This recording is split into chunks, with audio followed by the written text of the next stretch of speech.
So this month we are reviewing Puddle of Mud's Come Clean. It was released on August 28th, 2001. And it is billed as Puddle of Mud's debut album, even though they had released 2 albums previous to this, but they were obviously smaller releases. This was their major label debut. It sold 3 million copies in the United States, which is crazy. So it has been certified 3 times platinum. It also went platinum in Canada, we're sorry, and the United Kingdom, and it has sold over 5 million copies worldwide to date. You act like starting a whole new band to get famous and then claiming that the other band never existed is wrong, but we call that a reboot in these days, and sometimes you just have to do it. No, but the way that this went down was not really a reboot. I mean, you know, the story of this album is super interesting. So I'll get to the backstory in a second. Let's talk about our both of our own history with the album first, and then I will get into the actual backstory of this record because it's very interesting once we dig into it. So going back, obviously you've talked a little bit about revisiting this album, Bryan, but what was your history with this album when it came out in 2001? 2001. So this would have been the second worst thing that happened in 2001. No. Yeah, this was released in 1997, though. No, Abrasive was released in 1997. Come Clean was released in 2001. Fucking Google's wrong, because that's right. It wouldn't have been out in 1990. So here's my history with this band. Fred Durst came out and he said, I found this band. This fucking guy is Kurt Cobain. And I was like, badass. I'll check it out. Like, I want to hear about this. I read about it every month in the magazines. Scrolling through the magazines. When's this Puddle of Mud fucking coming? Much like I told you the same way I did with Slipknot, right? Like, I heard there was a band with 9 dudes in it. And I was like, I'm interested. And then I searched for news about them over the time between on the internet and like rock magazines. So I got really excited waiting for this to come out. And then I heard the first single, Control. And I was like, this is not something that I'm into at all. And I did say I've never seen them live, but like I would venture a guess that I have, and they were unmemorable. Well, yeah, I mean, the whole record, like if you had to see them live, I feel like if you didn't know anything about the record and you saw them live, it would feel very unremarkable because a lot of the record is unremarkable. It all sounds, the only thing that's remarkable about the record is the lyrics. The music really you could move any lyrics to any music on this album, like all of the song. I don't know how somebody becomes a fan of Puddle of Mud. Let me roll that back a little. People are fans of Puddle of Mud for the same reason they're fans of AC/DC, right? Like every single song sounds the same. So they perfected a kind of song, and that's what people are into. I would be curious to know what the follow-up of Come Clean sold and charted at. It sold less than 1 million. Less than 1 million? I looked at that specifically. It was called Life on Display. It had one hit single, which peaked at #1 on the mainstream rock chart on Billboard. But the other ones did not sell as well. And then, yeah, it says to date, it's sold 700,000 copies in the States. So this is 2003. 2003, 2 years later. So this is when the album industry was tanking, right? I mean, getting there, but it still was big enough at the time. Yeah. Well, I mean, yeah, because there's bands that have sold a few million over 5 or 6 years lately. Now, definitely when you look at like Puddle of Mud, it's really funny when you read their kind of like Wikipedia and you look at their chronology. Like they almost immediately just became a band that was like on video game soundtracks and was the theme song for WWE pay-per-views.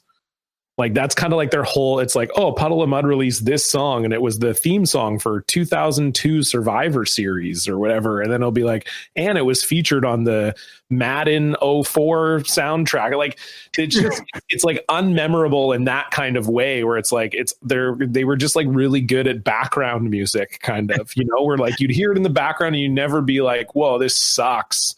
But you would never be like, whoa, what a great song. Like it's just it's very nondescript, but their first record certainly sold pretty well. I remember for me, like I remember Blurry specifically. I remember that came out and I thought that was like a great song. Like I felt it was good too. Control was, I don't even know if we really got Control in Canada. Like I know that was the first single, but that didn't really strike a chord with me. But yeah, Blurry, I remember when it came out because to me at that time was also like Stained was pretty big at that time, and Blurry kind of felt like it had a kind of a similar vibe to a Stained, you know, kind of like acoustic, like that kind of mix of like acoustic and sort of electric guitars, and just kind of it had some rock elements to it, but it was like a little bit softer, and the guy had a decent voice.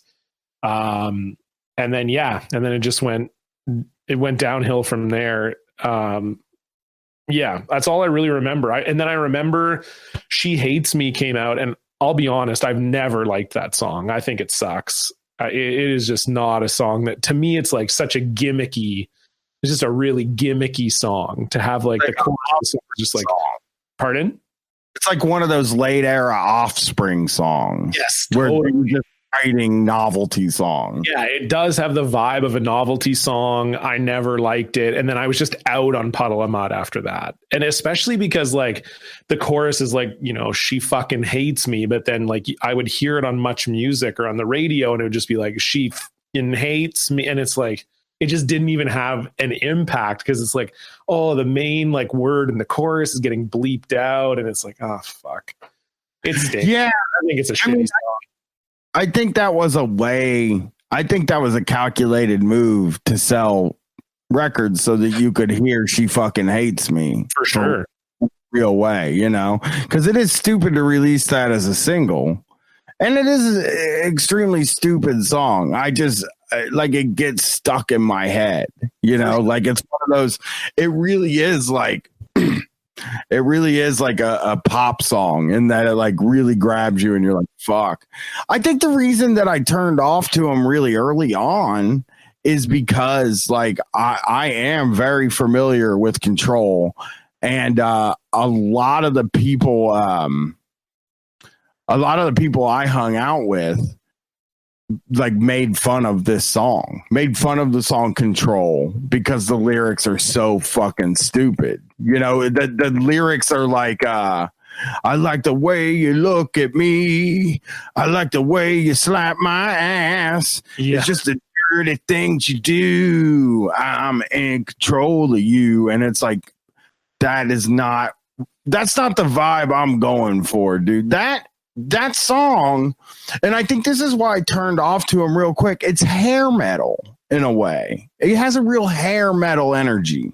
Yeah. Well, especially because like the part of that song that I find very strange is that like the first half of the song just kind of comes across pretty straight ahead, right? Like the lyrics are just kind of like your basic sort of, you know, dude metal, like, you know, I love the way you look at me. And like, it's just a classic, like, I need to feel you. You need to feel me. I can't control you. You're not the one for me. It's very much like classic guy trying to tame the devil, the she-devil woman kind of song. You know, it's very like just sort of nondescript. And obviously the riff is pretty nondescript and you're kind of like, okay, whatever. And then it's like not until like more than halfway through the song where it gets into that. Yeah, I love the way you look at me. I love the way you smack my ass. And then like it repeats that part 4 times. And like that's how the song ends. It's just like 1 minute of him saying, I love the way you look at me. I love the way you smack my ass. And it just, when we review these albums, I'm always like, I'm forever trying to get into the mindset of like, you have especially a band like this that is essentially created by the label, that you have all of these guys. This has to go up so many steps And this is the one where everyone at the label's like, yeah, that song where he talks about smacking the ass, that should be the single. That's like fucking cool. And you're like, how is this happen? Like, I'm just imagining a boardroom where it's like, yeah, I love the way you smack my ass. Like, it's just so raw, man. It's so real. And you're like, oh. I'm going to say this. That is a culture thing, I think, between Vancouver or wherever you lived in Canada, Toronto, right? You live near Toronto. This time I would have been in Vancouver. Okay. So you live in Vancouver. But I moved here in 1999. So you're living in Vancouver, and you're listening to Puddle of Mud, and you're like, Control, this is like kind of corny. This is a song that people fuck to in Ohio, like the record label made a totally right decision releasing this as the single, because the people that listen to the radio station that play this single, they love it when a rock song is like about sex, and this guy is very unambiguous, and like basically all of his songs are about sex. It is so nowhere near Kurt Cobain or Nirvana, which is what Fred Durst said he was. And it's so the opposite of that. It's such horny music, and it's like really clumsy, and it's about sex from a dude's point of view. But I think he's trying to like, I think as part of nu metal, you have to be sad or sensitive or something like that, or like he's trying to be like, yeah, man, I love it when she chains me. Like, I like to teach you all the rules. I get to see them set in stone. I like it when you chain me to the bed, but your secret's never shown. It's like, that is so corny. That's chain me to the bed. Get out of here, dude. Yeah, I know. Well, that's the thing. It's like, it's so hard. It's so hard to listen to in a way, because it's like no one would say that. And I think that's maybe the part that I'm having like the hardest time wrapping my head around. Like, you know what I mean? Like you'd never be like with your boys, and they're like, hey man, so you've been dating Abby now for a little while. Like, so what's going on? And you're like, honestly, dude, I just love the way she smacks my ass. Like, that would just never. So that part to me is like, I think that's where the disconnect comes for me. And yeah, maybe like you say, there are other people who would hear that and be like, yeah, that's kind of fucking sexy, but like for me, I think it feels so, it's so unreal. It puts me in such a state of disbelief. Like I can't suspend my disbelief. Like it's kind of fake in a way, because it's like, even if that is something you do like, you don't express your feelings for someone. And that, I love the way you smack my, like, it's so corny in a like weird, creepy way, I think. Well, and also it's like it's kind of like one of those, it's like a normie fetish thing, right? Like this guy's trying to be edgy, right, about like the kind of sex he's into. This song Control is about BDSM, and like he's 50 Shades of Grey for nu metal. Yeah, but it is all the stuff. Like chain me to the bed and you're slapping my ass and you rake my skin and stuff like that. Like that's all like the most base level type of that stuff. That's what I know about the BDSM community. There has to be a lot more to it than just those things that I know, because I've seen a bunch of movies that talk about the BDSM community, because I watched Real Sex. Like it's basically this dude watched Real Sex and he's like, I'm a fucking serious pervert, man. I'm gonna write a song. Yeah, I guess that's true. I guess maybe there's like an element in 2001 that this would almost seem kind of like risque in a way, or it would come across as like, oh, people don't talk about this in in popular music, maybe. But even then, though, like, because to me, I think that's, again, the additional like problem I have with it is that a person who's into BDSM also wouldn't say that. They wouldn't be like, so it's like this weird, like, yeah, someone who's like a sub or whatever would never be like, oh, I just love this relationship I have with my dom because I love the way she smacks my ass, or he, or whatever. Like, you might like that, but again, it's not like, that's not a feeling that you would express like, oh, they just, you know, you'd go further. You'd probably be more specific. Even you'd be like, oh, I love this one paddle that they use, or whatever, you know, like, it just, the way it's presented, and especially in a sung voice, it fully took me out of the song. Like, I listened to this album. I knew I was going to hate it. So I played video games while I listened to it. I was playing NHL 20 while I was listening to it. And it's funny when you listen to an album like this that's so nondescript while you're doing something else. It's actually interesting, like, because a moment like that, or like a lyric like that, is actually what gets you to pay attention to the song. But like in a bad way. Like, it's kind of just playing in the background. You're playing the video game and you're kind of just like, the music is inoffensive and you're just kind of like, whatever. I don't like it, but it's not pissing me off or anything. And then it'll be like, I love the way you smack my ass. And then you're like, fuck, is this guy really making me pay attention right now? Yeah. I'm trying to play hockey. I don't want to fucking listen to this guy be like, I love the way you smack my ass. You know, you're like, fuck off, man. I hate it.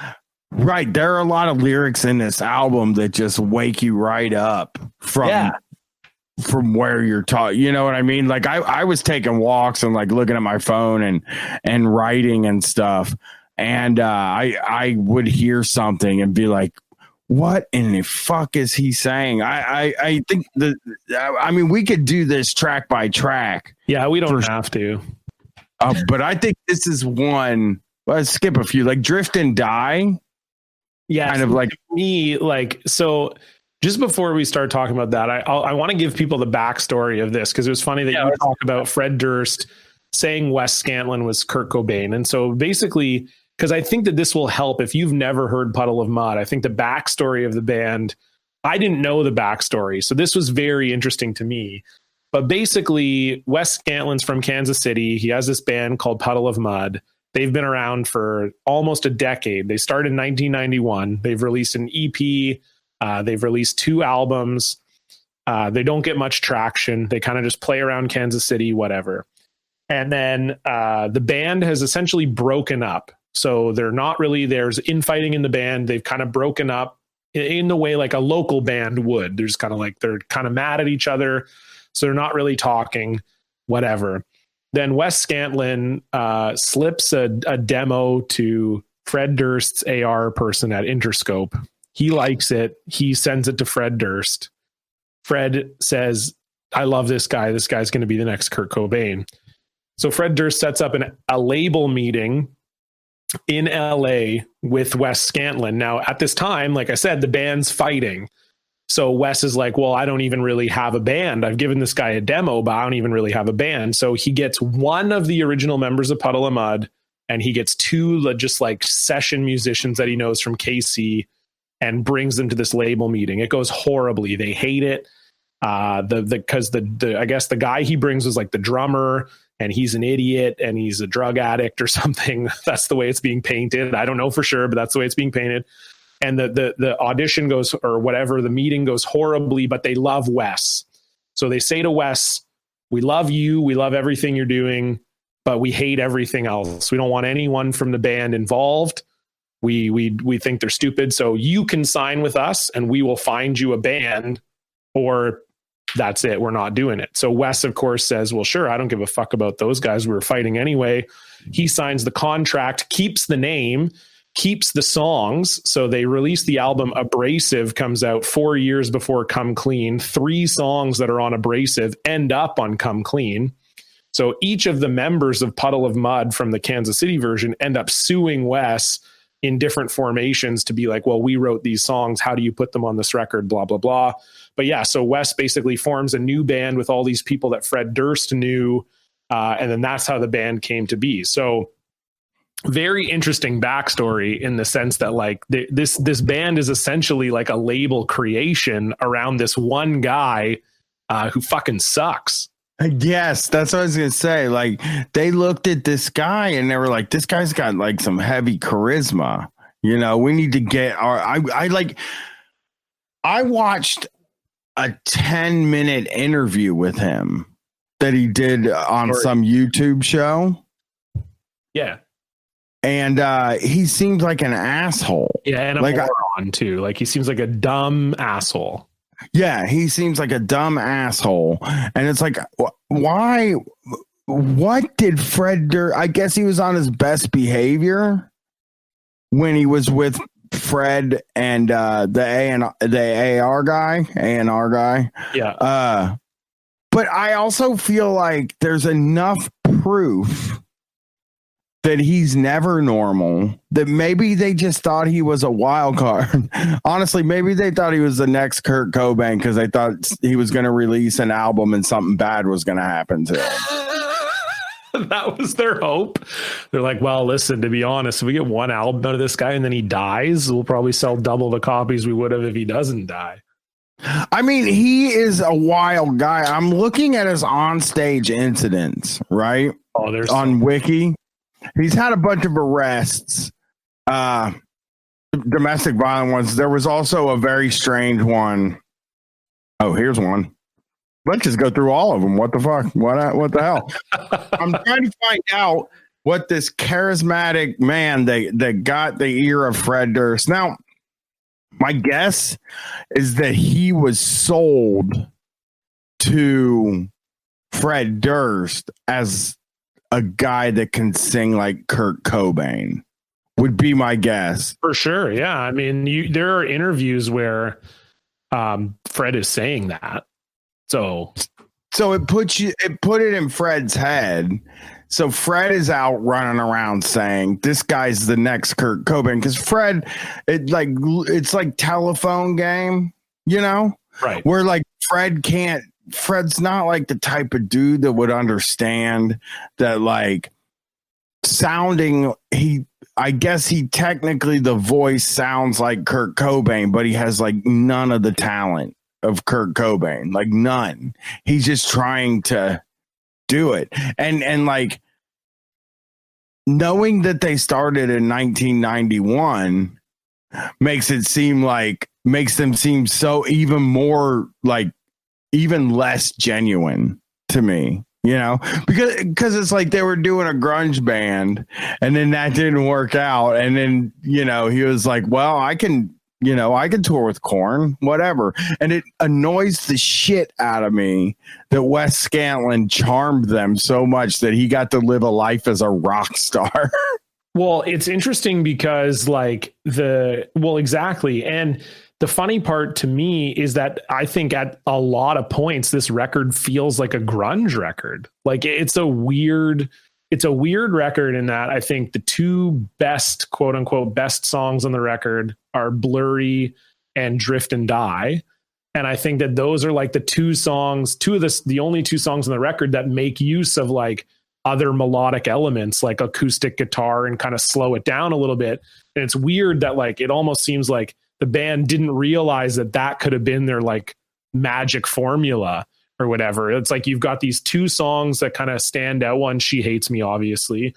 But even that is like a different, like you said, that's almost like a late career Offspring kind of like pop song. So it's like you've got these kind of like two or three pop-ish songs, but then the rest of the album is this kind of like Alice in Chains kind of nondescript, muddy guitar sort of thing that it just is so weird to me that they didn't somehow, while they were recording this, catch on.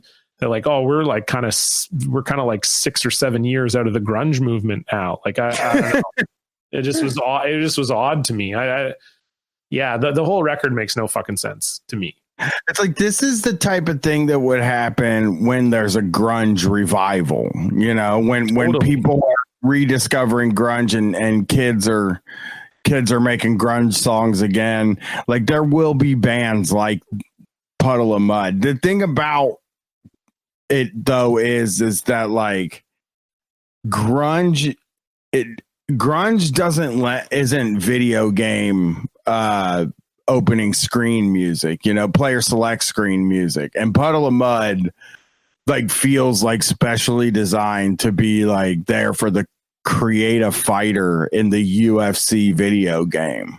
100%. I think like that is the vibe the music has. So his first arrest was in 2002 for domestic violence, but on September 24th, 2007, Scantlin was banned from Graceland after entering an off-limits swimming pool. On December 11th, 2011, Scantlin was pursued by the IRS for non-payment and back taxes in the region of $60,000, which is the Graceland thing is crazy. That's a wacky thing to do. Like that is, like presumably that's like a preserved area of the estate, right? Right? Like that paints a picture of who he is as a person and what Fred Durst thought when he met him. Like this could be a case of a dude that, Fred was successful. Fred obviously likes grunge music. There's no doubt about it. With Stained, because Stained was a Durst thing too, right? Yeah, I think. Yeah. So he was like trying to like revive grunge. I think like for him, it was like, let me diversify my portfolio in a way. Because it was like, yes, I need to get some stuff with like new metal's dying. People are throwing shit at me at concerts now. Things just aren't going well.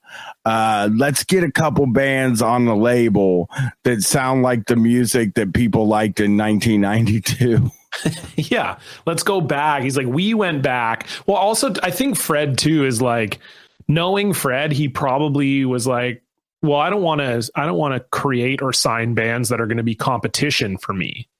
Like Puddle of Mud is like Limp Bizkit and Korn adjacent, but you would never say like, oh, these are the same band. Like knowing Fred and just like his business mind, I bet he was like, well, I'm not gonna create another new metal band that might be bigger than my band. So I mean, like, here's this grunge kind of thing. I can do this. It's different. So he continued to face legal troubles on January 16th in 2015 when he was arrested at Denver International Airport after taking a joyride on a baggage carousel and entering a restricted area, which is cool. And then on April 15th, he was arrested and charged for disorderly conduct at the Mitchell International Airport in Milwaukee, Wisconsin. On July 26th, he was arrested early in the morning after leading sheriff deputies from Renville County, Minnesota on a high-speed chase in excess of 100 miles per hour. So, like, I wonder the reason, like, I'm trying to get these out here is that, like, at what point do we think Fred Durst was like, I really fucked up, like, lending my name to this thing? Well, I think he probably realized it in like 2003 because Wes Scantlin went off on Fred Durst. So, shit. Yeah. So because I guess like, I don't know anything about it, but like people were saying that like, I guess once Scantlin maybe started to have some of these troubles, I mean, it sounds like a lot of the ones you were reading were even after that, but it sounds like people just thought that Puddle of Mud were like only famous because of Fred. And so Wes just like popped off on Fred in 2004. And he did an interview with Chart Magazine. And Wes stated, he doesn't write our songs. He doesn't produce our songs. He doesn't do anything for us. He doesn't do our videos anymore. He doesn't do anything for this band. I don't know what he's doing. I don't know what the guy's like. All I know is that he's like Mr. Hollywood guy, Mr. Celebrity. Like, I don't hang out with anybody except Hollywood celebrities. Every single fucking interview I've ever fucking done, I get asked about that fucking guy. And for me to do interviews all the time and be asked about this certain individual, people think he writes music with me or something. He does not do that. I just don't get it. We have nothing in common. He doesn't even call us. He has his assistant call us to congratulate us on our record. Yeah, that's how pathetic he is. No, that's not pathetic. Puddle of Mud. You know what's pathetic is that he doesn't care, and like that you're not worthy enough for him to care to call himself. Yeah, exactly. Well, it's just like, yeah. So probably I'm guessing that's around the time when Fred went, oh shit, I fucked up. This guy's a dickhead. But like even his arrests, like the way the type of things he's getting arrested for are like the types of things that like people who aren't really famous do to like prove that they're famous. You know what I mean? Like it's a lot of like the baggage carousel shit is perfect. Yeah. For kind of thing. Exactly. It's just a classic, like, don't you know who I am type of move. It's like this, he rides the bed. He's probably drunk or high or both. He's riding the baggage carousel. The security comes up. They go, what are you doing, sir? He goes, don't you know who the fuck I am? They're like, no, I don't know who you are. He's like, she fucking hates me. And they're like, nope, I never heard of it. And he's like, how could you not have heard of it? How about that? You know, whatever. Like all the things he's doing are just classic, like, just look at me type things of like a guy who had a little tiny bit of fame and then just like is trying to like sink his claws into it more. Yeah. Yeah. He wants to be, I mean, like he would be like he would have been so excited if they hired him to be on like Celebrity Rehab back when that would have been a big break. Yeah, you're right. I mean, he's trying to prove how famous he is, how I can do this. And he does get away with it. He probably has enough money to hire a decent lawyer, or there's like a Puddle of Mud fan that represents him for free and is just like a really great lawyer. Yeah, exactly. Yeah, he tried to get on the first season of Celebrity Rehab, but they deemed that Shifty Shell Shock was a better choice. They're like, well, sorry, Butterfly, that sold more copies than Blurry. So sorry to say, but we're going to bring Shifty on the show. If you die, whatever, it is what it is, man. We can't help you. I'm about to make the listeners sad. I was going to put Crazy Town on the next poll. Yeah, but you can put them on the next one after Kitty. Next poll after Kitty, but I was going to do Crazy Town and then another good album. But yeah, the Crazy Town one is weird because they were like fully new metal, and they had a very Sugar Ray thing where they were like fully new metal, but then had one song that wasn't new metal, and that got really popular, and then they didn't have anything else to back it up with because they were a new metal band. Well, I was listening to the Sugar Ray record too. That's a wild record. I don't even remember what it's called. On Block Party the Monday this week. I don't know why I'm saying the time, but you were singing every morning there's a halo hanging from the corner of my girlfriend's 4-post bed. I wanted to sing it here because I got it right and you didn't. And then the next thing, I'm sorry. You said every morning there's a heartbreak hanging from the corner, and I was like, "That's not right, John." Heartache. He does say that at one point. I'm sure. I don't know any words after that, but I know the 4. You know what I mean? So I was wondering, like, are we going to consider Sugar Ray new metal? Because definitely. Yeah, because it feels like this is the same case with Puddle of Mud. They're ubiquitous. They're everywhere when you run in new metal circles, you know? Well, Sugar Ray, it's the record that has RPM on it. I don't know what that record is called, but they're for Floored. So yeah, I don't even know if that was their first record, but that's the record that Fly was on. And the record is a fully new metal record, except for Fly.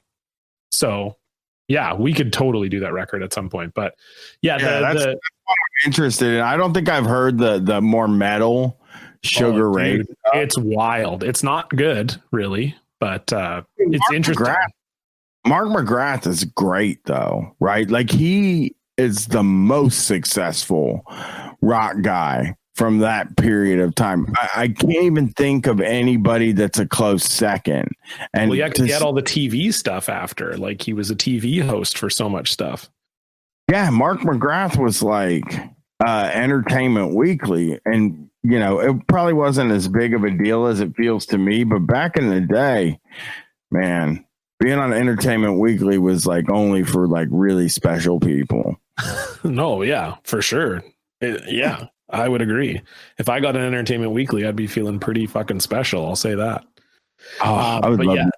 We'll get to one other article talking about Wes that is just crazy to me. We'll get into that later on, but do we want to talk more about some of the other songs on this record? Because I think I so badly want to. Okay, so let's talk about some of the other songs, because we'll get back into Wes's shit, because like I said, there's just a crazy article that I want to get to, but we always usually do the articles towards the end of talking about the record, so we'll do that. What other songs do you want to touch on? Because I definitely had some lyrics that really stood out for me as well.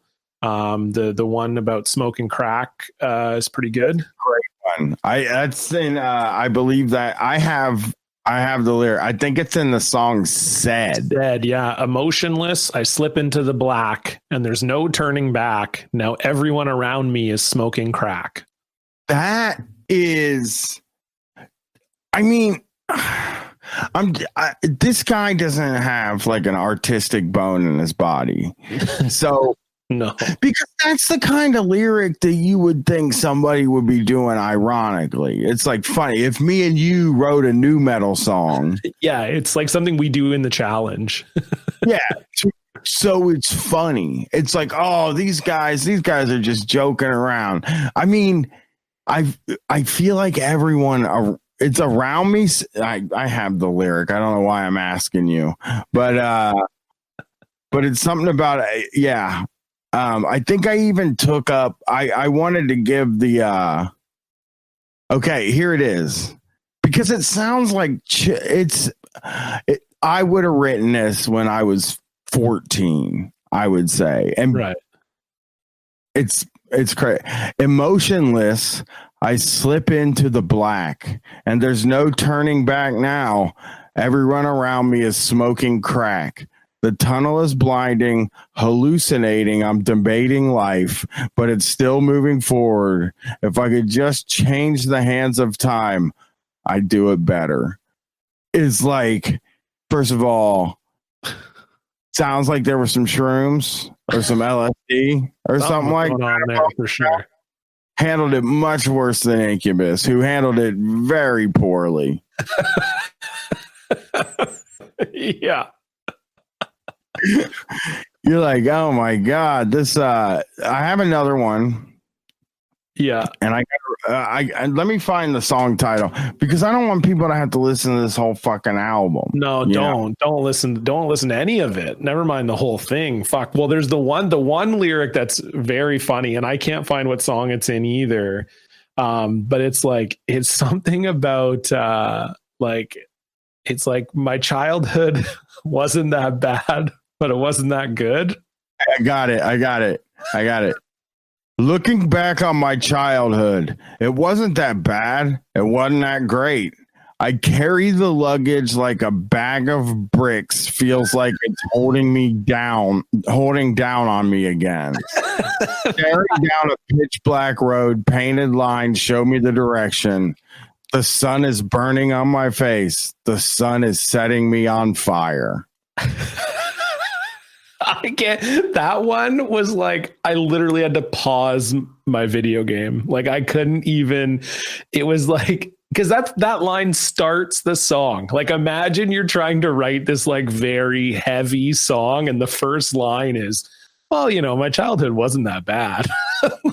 like, is he trying to be like, what is the point of that? Just lie. Say it was terrible. What like, no one's going to cross check what your childhood was like. Like, it's almost like he was going through and he's like, well, you know, like, there are other singers who had worse childhoods than me. I probably can't come right out and say my childhood was terrible. Like, it's just so weird. I couldn't get over it. It was so funny. I mean, he probably had my childhood, right? That's what he's trying to say, where it's like, well, I wasn't like, my parents didn't like hit me or anything, but they weren't like good either, you know, like, and that's what it sounds like his life was. So you can always, like, he's just another me that decided to write songs. I guess. Here's another one. That one really got me. I loved that. That might be my favorite lyric on the whole one. Oh, really? What about karma comes around 2 times? Which, no, it goes. One time it goes and the other time it comes is the thing. Karma goes around 2 times, so you better be good. Watch out for unfamiliar signs. When you're going the wrong way, look back to the... Now, this is a numerology word I'm going to get wrong. Duea's minds. They keep pushing me, pulling. Baby Jesus never sleeps when you're being a sinner, and he'll eat you for dinner. What rhymes with sinner? Why say baby Jesus too? Like, what is that's like? Yeah. Back then, that was like the funniest joke you could do. Was like in a movie, you would be like, "Oh no, not sweet baby Jesus. He was so innocent." And so, like, people loved saying baby Jesus back then. It's the equivalent of like unicorns now. People are just like, I fucking love these unicorns, man. They're so cool. Oh man, that's a good one. Like, it's just the thing too is like he kind of, even the childhood one, like he misses the obvious rhyme. Like, my childhood wasn't that bad, but it wasn't that great. Like, let's say good rhymes with hood. Like, it doesn't. But yeah, and then he has like this one. So I was saying this to you, I was texting this to you because this one blew me away too. So there's like the last song on the album is a ballad. It's almost 6 minutes long, and it's called "Piss It All Away." And this is one of the ones he took off of the other Puddle of Mud album also, just for the record. So, pardon me, this is one of the songs that was on the Abrasive that came out in 97. But yeah, so you can tell, like, this is the classic era of, like, these bands would put a ballad as, like, the last track on the album as a way of being like, yeah, like, we're sensitive. We're going to take this home, you know? So this track has strings on it. It's got, like, acoustic guitar. It's definitely like he's trying to set a mood with this one, and the lyrics are just like, it's like, again, like you said, Bryan, it's like what a teenager would write. Like you and I would write these lyrics in 2 minutes as a joke for this show. Like, it just is so insane. These are the lyrics too, and you just have to imagine this is like he's going full ballad on this song. What I feel, it is real. What I do, it's the truth. When I drink, I can't think. When I use, I can't even get through it. When I use, I need more. When you're weak, I can't speak. Close your eyes and taste this wine. The cork removed, less purified. That doesn't even make sense. That's such a me. That is a good lyric. If you're me and fucking like 9th grade, right? Yeah, the cork removed, less purified, and then the song just like literally the chorus is just him saying, piss it all away," and he just keeps going on and on. He just keeps saying that, piss it all away. I wrote a ton of songs back when I was a kid because I was planning to be a heavy metal rock star, and these are like those. Like, right. These are the same fucking vibe as the ones that I wrote when I was in like 9th grade. And you know, it's not like he probably wasn't that old when he wrote a few of these songs, but there is a thing where you have to think like, okay, so what's the ballad on, like, Korn always ends with an epic song, right? Yeah. Like, it's not really a ballad.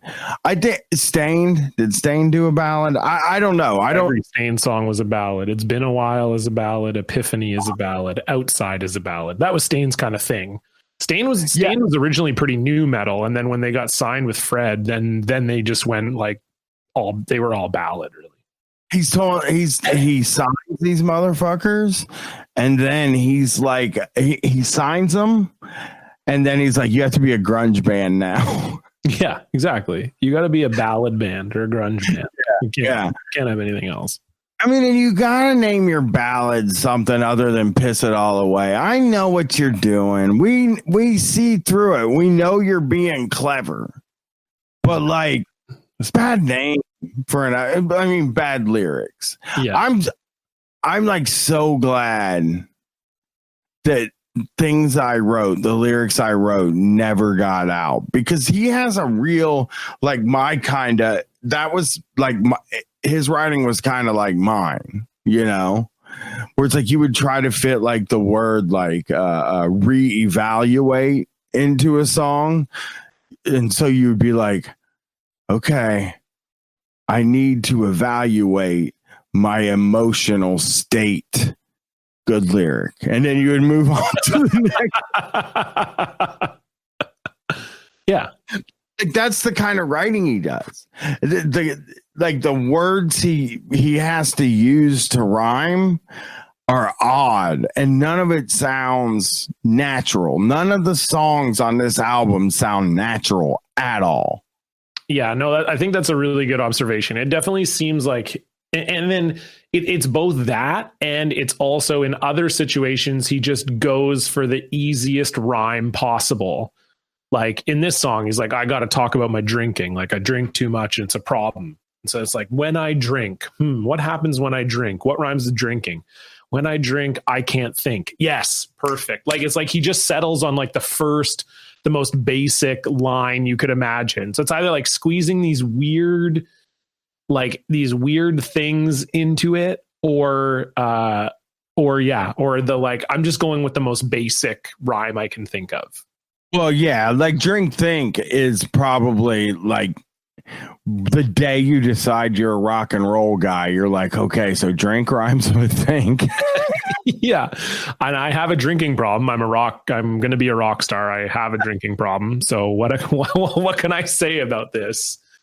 Yeah. It's just so, you know what? If I can find them, maybe we can make it a Patreon goal. I'll read some of my lyrics from.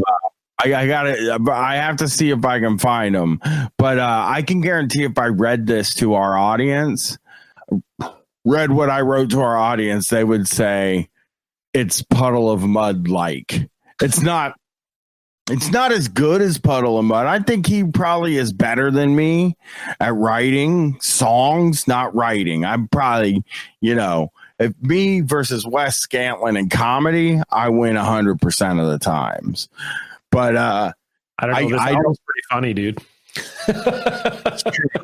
That is true. And his onstage incidents, which are another thing that he's like famous for. And that is the last thing you want to be famous for if you're in a band, especially if you're in a band that hasn't been popular, really, like Puddle of Mud had a moment, and the moment was like a year, really. Like, we see that they release their follow-up 2 years later, Life on Display. It doesn't even go platinum. The other one went triple plat, sells 5 million copies worldwide. This one doesn't even go platinum in the States. So like, their moment was basically a year.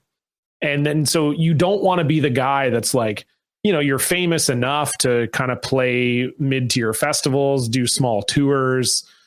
You don't want to be the guy that's like 7 years removed from your popularity, being the guy that's always having on-stage incidents. That's not the guy you want to be.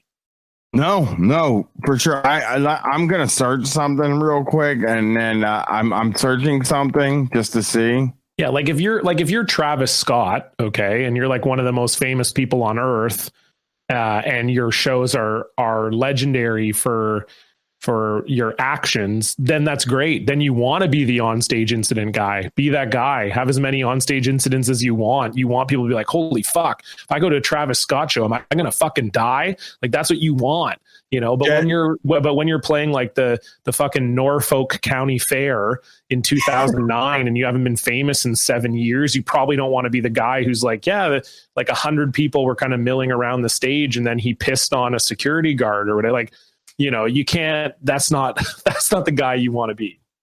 Right. So what I was searching for, I searched Puddle of Mud to get, I don't even remember what I was getting now. So I searched Puddle of Mud on Google, and when Puddle of Mud comes up from your search, the first site is their official site, and it says Puddle of Mud, American alt rock band. So what I did was I Googled Korn to see if other bands just put the kind of music they are as like the header on their site, and Korn says official website. That shows a different level of fame, you know, just a kind of fame where it's like everybody knows Korn. Nobody knows anything about you, Puddle of Mud. So you really got to get in there and tell them what kind of music you make. Yeah, American reminding them. Rock. Yeah. We're American and we make alt rock, baby. Which it probably, you know, one thing that feels good about doing this podcast is probably going to make him mad that he's on a new metal podcast. Yeah, he'll find it. He's the type of guy that would find this and be like, you guys don't know anything. You don't know what you're talking about, man. Well, and he would say like, we're not new metal. Yeah. Like, oh, we're not new metal. We're fucking we're American alt rock. Yeah, we're American alt rock. We're probably a cross between Nirvana and the Ramones or something like that. Yeah. I mean, I think we realized that they're not really a Nirvana cross after Wes's cover of About a Girl. Yeah, I like that though. I watched that day. I'm probably responsible for like half the views. I was fucking cracking up listening. Yeah. I couldn't believe how bad he was. It was something else. Well, and go ahead. If he finds us, you know, here's the other thing. If he finds us, then he deserves it. He's a dickhead. He's been like, he shouldn't find this. If he's mad about finding this, he's an even bigger dick than we thought he was. Yes, that's perfect. That's a great way of putting it. Scantlin off, then you're not supposed to be listening to this. Yeah, okay, that's your problem, Wes. I'm sorry to tell you, that's your problem. You dumbass idiot. Why are you listening to this? That goes for everyone listening to this. Why are you listening to this? On stage incidents, though, during a 2004 show at the Headliners nightclub. That's probably a big venue. You know, and Toledo. Only headliners can play there, Brian. And it's in Toledo. Scantlin took the stage with his band, but after only 4 songs, he admitted to the audience that he was too intoxicated to continue. Frustrated, his bandmates walked off the set, leaving Scantlin by himself on stage. Yes. That you know that you're too intoxicated to do the show, but that you don't leave at the same time. That's pretty good.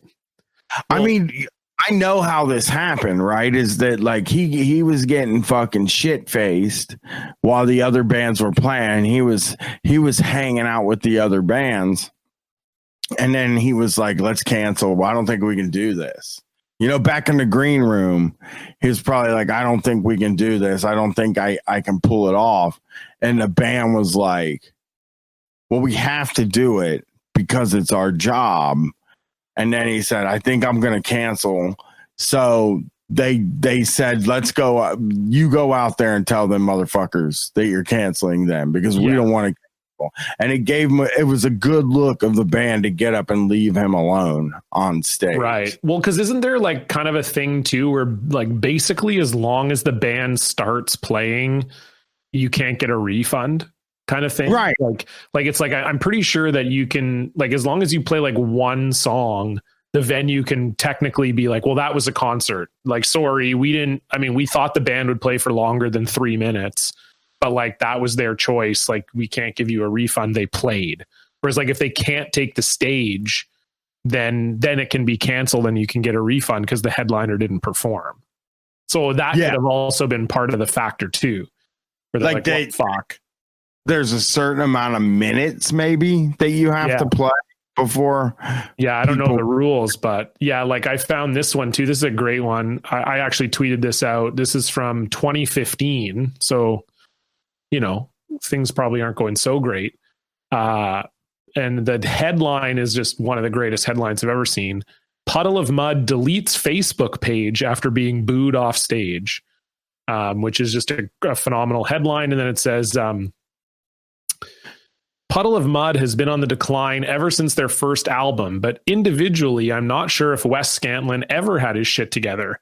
We've been covering Wes for a while now, just simply because people continue to book his band and he continues to theoretically piss all over everyone, including the fans. Wes failed to catch his flight for the band's show in Flint, Michigan last week, which undoubtedly pissed some people off. So that's like, they're playing in Flint. This is probably not a good sign. He did manage to show up to Puddle of Mud's show the following night in Versailles, Ohio. Bryan, you want to weigh in on how shitty that place is? Or well, let me look up where. Here's the thing about Ohio. There's like 5 cities here, and like only none of them 3 are of them. No, yeah, and only 3 of them are like cool. So it's kind of like Versailles. If the last I checked, it was Marietta, which is like right on the border with West Virginia. Okay. But the thing is, when you're playing cities like that, yeah, it's not going good. If the routing of your tour is Flint, Michigan to Versailles, Ohio, it's probably not great. No disrespect to anyone listening who lives in either of those cities. It's just, you know what you are.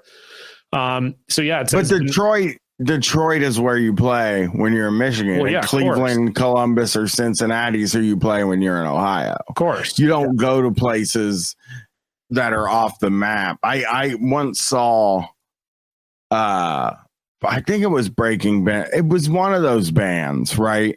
And they were doing a show in Lima, Ohio, which is an hour and a half away from me. But it was like a pro-Trump rock show. Sure. So I was going to go.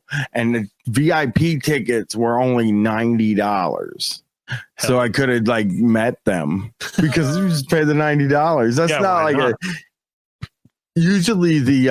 usually those tickets are a lot more expensive. Yeah, no kidding.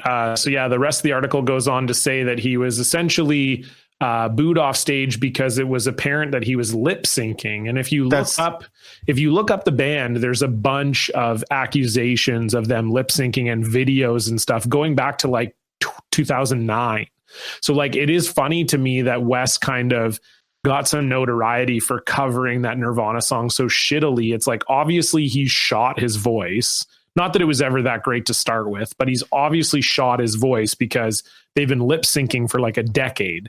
Like, it's so embarrassing too. That is like, you know what it is like, that is so a put together by the label band thing to do, like, totally. Well, and it's like even like that article says, like, who's still booking Puddle of Mud? Like, honestly, if you're a promoter that's booking Puddle of Mud in 2020, or in this case 2015 even, like, you're going to get what you're going to get, honestly. But it's just, I think it is weird too, because I think, if you're like a pop musician or whatever, people would probably be more forgiving because they're like, well, whatever, it's a pop show. I don't really care if you're singing or not. I'm just here to dance and have a good time. Like, when you go to see Puddle of Mud, presumably, if you're a fan, the whole point is to hear Wes sing. So, like, yeah, there's no reason for Puddle of Mud to be lip syncing anything. So I don't know if that's like he was just getting too fucked up that they couldn't even trust him to like sing or remember the words, or his voice has been shot for years and he just like won't admit it, or who knows. But man, it's rough. Somebody from Twitter sent me, I gotta see if I can get it. Somebody from Twitter replied to me on a Puddle of Mud post that said they saw them at a state fair. And it might have been Iowa, I think. Yeah. And they were playing, and the shit just totally, like, the instruments, they were pretending to play, but the sound went totally silent. And it took, because it malfunctioned. I mean, I guess the computer's probably buffering or something. Yeah. But I just, any rock band should not be doing the lip syncing thing, like that's probably I think that's kind of a crime, really. Yeah, no, for sure. It's like, if you can't do it, then don't do it, then quit. Yeah. Just don't go back out. I think they need the money, because this next one, sure, they need the money. in February 2016 at a concert at the Gin Mill in Northampton, Pennsylvania. There we go. Another classic. This is like the Simpsons episode with the monorail. I feel like it's like, I put North Haverbrook on the map. This is like North Haverbrook. Like the Puddle of Mud is just playing those cities of the world. Like there are a lot of cool cities in Pennsylvania, right? Like, so they could have played in Harrisburg, which is a very cool place that we played and sold a decent amount of tickets. Pittsburgh is another one, and Philadelphia is another really cool one, and Allentown is one, and it's just like Northampton. You somehow ended up in Northampton. Yeah. He berated the sound manager, threatening to call the Kansas City Mafia on him before ending the show early.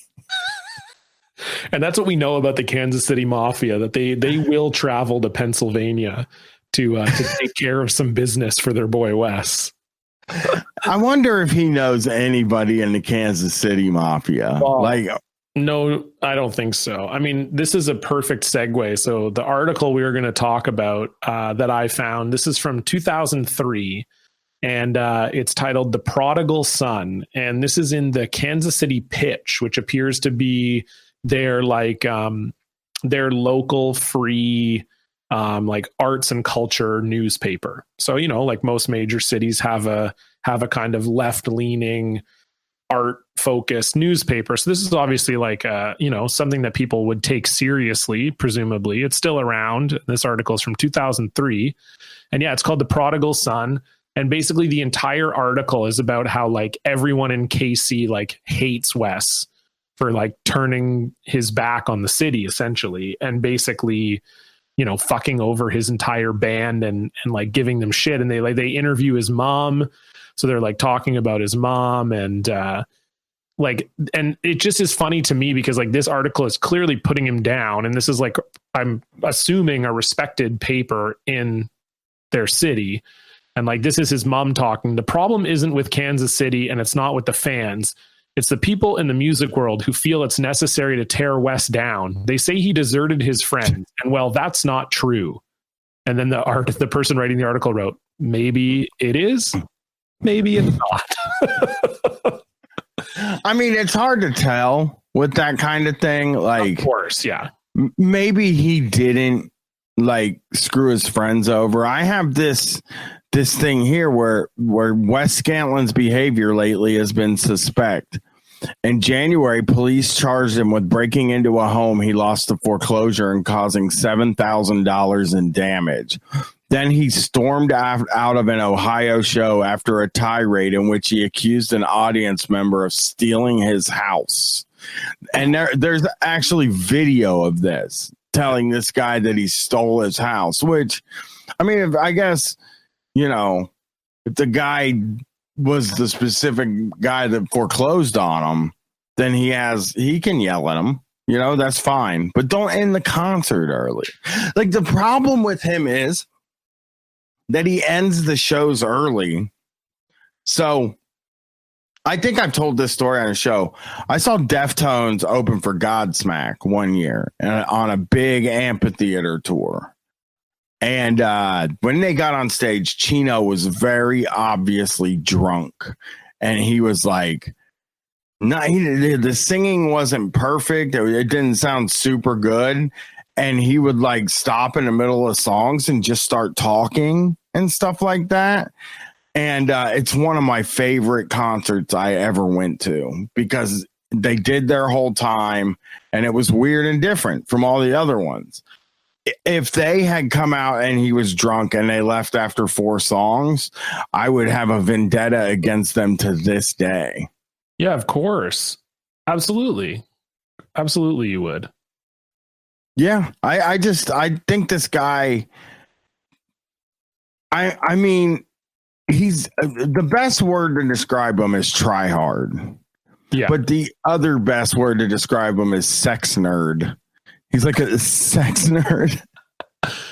Yeah, well, for sure. It's really funny. Some of the quotes from this Kansas City article are talking about this is a guy who used to be in the band, and he was like, nobody around here ever saw Wes wear a hat.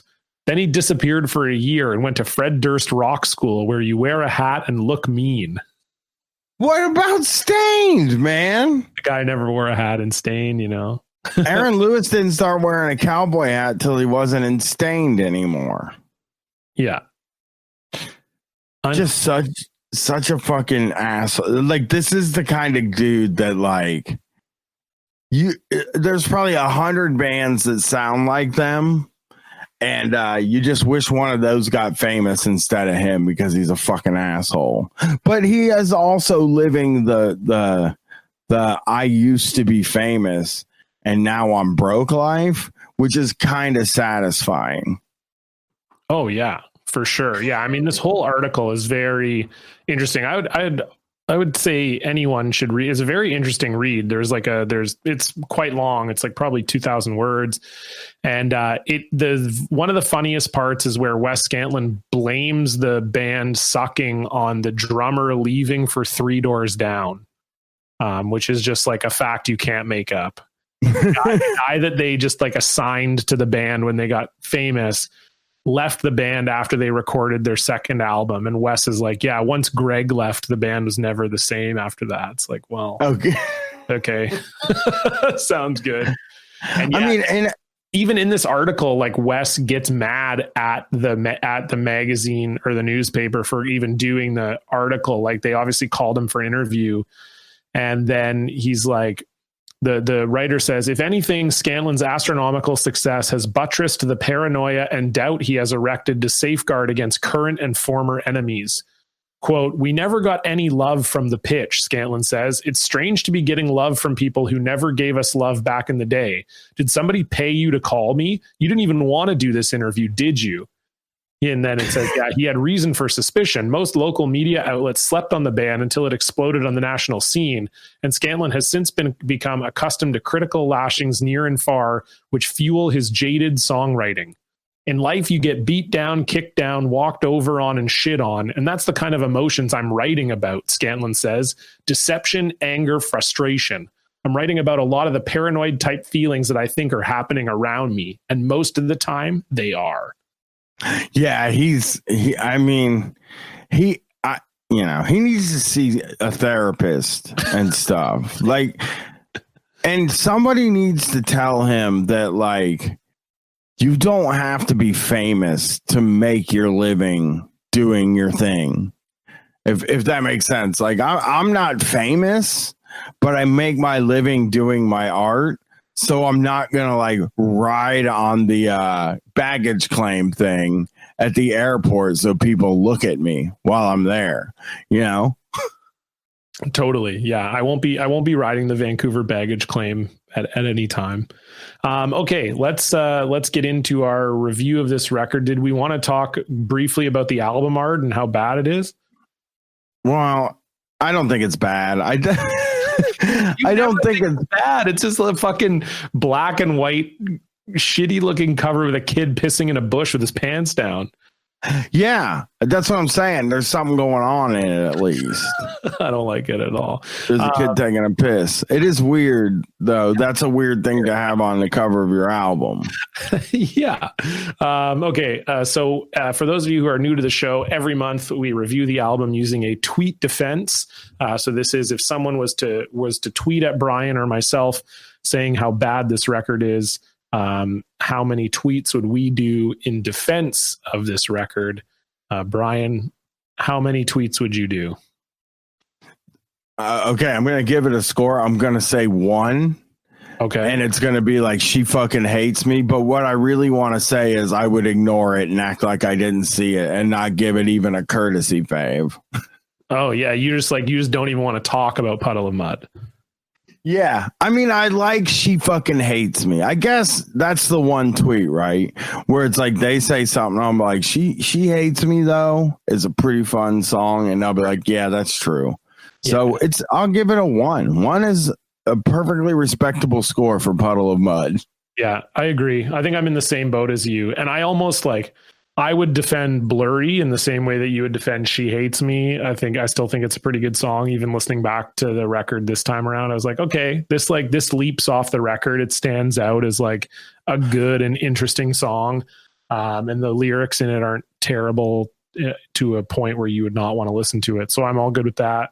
I liked it. Can I say this about Blurry? I liked it before we did this listen through, right? But now I felt like all of the other songs just sounded exactly like it. And it really made it feel less special to me. Okay, I could see that. I mean, to me, it stands out because it does sound a little different. Like the little guitar part they're doing on the verse and stuff. Like I find a lot of the other songs are that kind of wall of sound, really muddy guitars. You can't really. Whereas like Blurry at least has that like that little kind of twinkly guitar part that like do kind of part that sort of like makes it interesting. But I can see what you're saying. Like it definitely, especially even the chorus goes back into that muddy like wall of guitars thing, and I could see how it wouldn't stand out to you. Can you take, I mean, you know, like dudes love to like say stuff like, can you take it all away when you shoved it in my face? Like that is like, yeah, the boys love it. Dudes fucking love that shit. Do you think also that they might have thought he was handsome and that's why they put up with all of his shit? I guess they didn't put up with it, but there's definitely that's part of it for sure. I would be willing to bet Wes had a real good couple of years. Yeah. I mean, he's a good looking guy, but he always had that kind of middle America hot thing going. Like you were saying, like that Control would be sexy. It would be a sex song to a certain sect of the American population. I would imagine those people who think that that's a sexy song are the type of people who would also want to have sex with Wes Scantlin. Okay. I mean, just because I don't want to have sex with like Danzig because I find some of his songs sexy. Well, I know, but I'm just saying. No, I'm kidding. I think like he's a good looking dude, but yeah, you're right. He's like middle of the country, good looking guy. Yeah. He probably hated, going to LA and finding out that he's not like the best looking guy in the world too. Like when he went to LA, he found out that he's not actually an 8. He's like a 6, I guess, like, which is better than average. Yeah. Yeah, I would say that's true. And he had that cool long hair thing, he had the beard, the backwards hat, he's the working man. Well, he didn't have that hat until after he met with Fred Durst. And Fred Durst said, artists that work on my label wear a hat. God damn. Like, that's such another crazy fucking thing to put on him, that he started wearing a hat. Never wore a hat before. I don't know what to tell you.